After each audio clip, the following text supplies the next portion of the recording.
Hello বন্ধুরা, কেমন আছো সবাই? আশা করি সবাই ভালোই আছো আর সুস্থ আছো। যাক, আমিও ভালো আছি। তো আজ আমি চলে এসেছি আমার দিদির বাড়িতে পুজোতে। হ্যাঁ, আজ পূর্ণিমাতে দিদির বাড়িতে সত্যনারায়ণ পুজো রেখেছে, তাই আমরা সবাই মিলে বাড়িতে চলে এসেছি।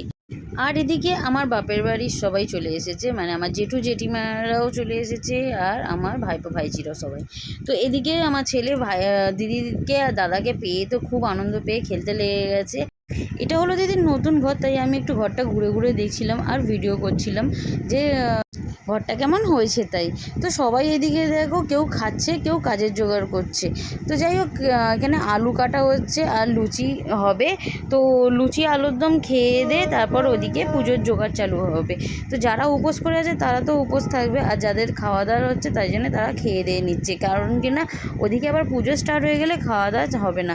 তাই আমি এদিকে খাইয়ে দিচ্ছি ছেলেকে, আর এদিকে দেখো বামুন ঠাকুরও চলে এসছে। তো আমরা এবারে পুজোর জোগাড়ে বসে গেছি।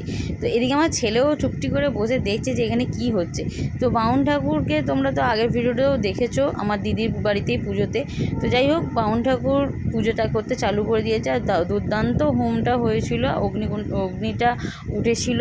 তো এদিকে আমাদের পুজো প্রায় কমপ্লিট হয়ে গেছে। এবার প্রসাদ টোসাদ বিতরণ করার পালা, আর আমরা ঠাকুরমশাইকে বললাম একটু জল মিষ্টি খেয়ে যেতে।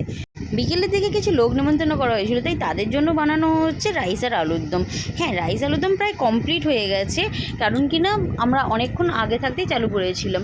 তো যাই হোক, রান্না বান্না করতে করতে লোকজনও আসতে শুরু করে দিয়েছে, আর লোকজন খেতেও চালু করে দিয়েছে।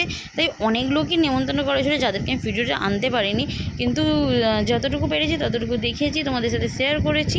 ভিডিওটা যদি ভালো লেগে থাকে একটু লাইক আর কমেন্ট করে দিও, ঠিক আছে? দেখা হবে পরবর্তী ভিডিওতে, তোমরা অপেক্ষায় থাকো। দেখা হবে নেক্সট ভিডিও, ততক্ষণের জন্য tata, bye bye, full to enjoy.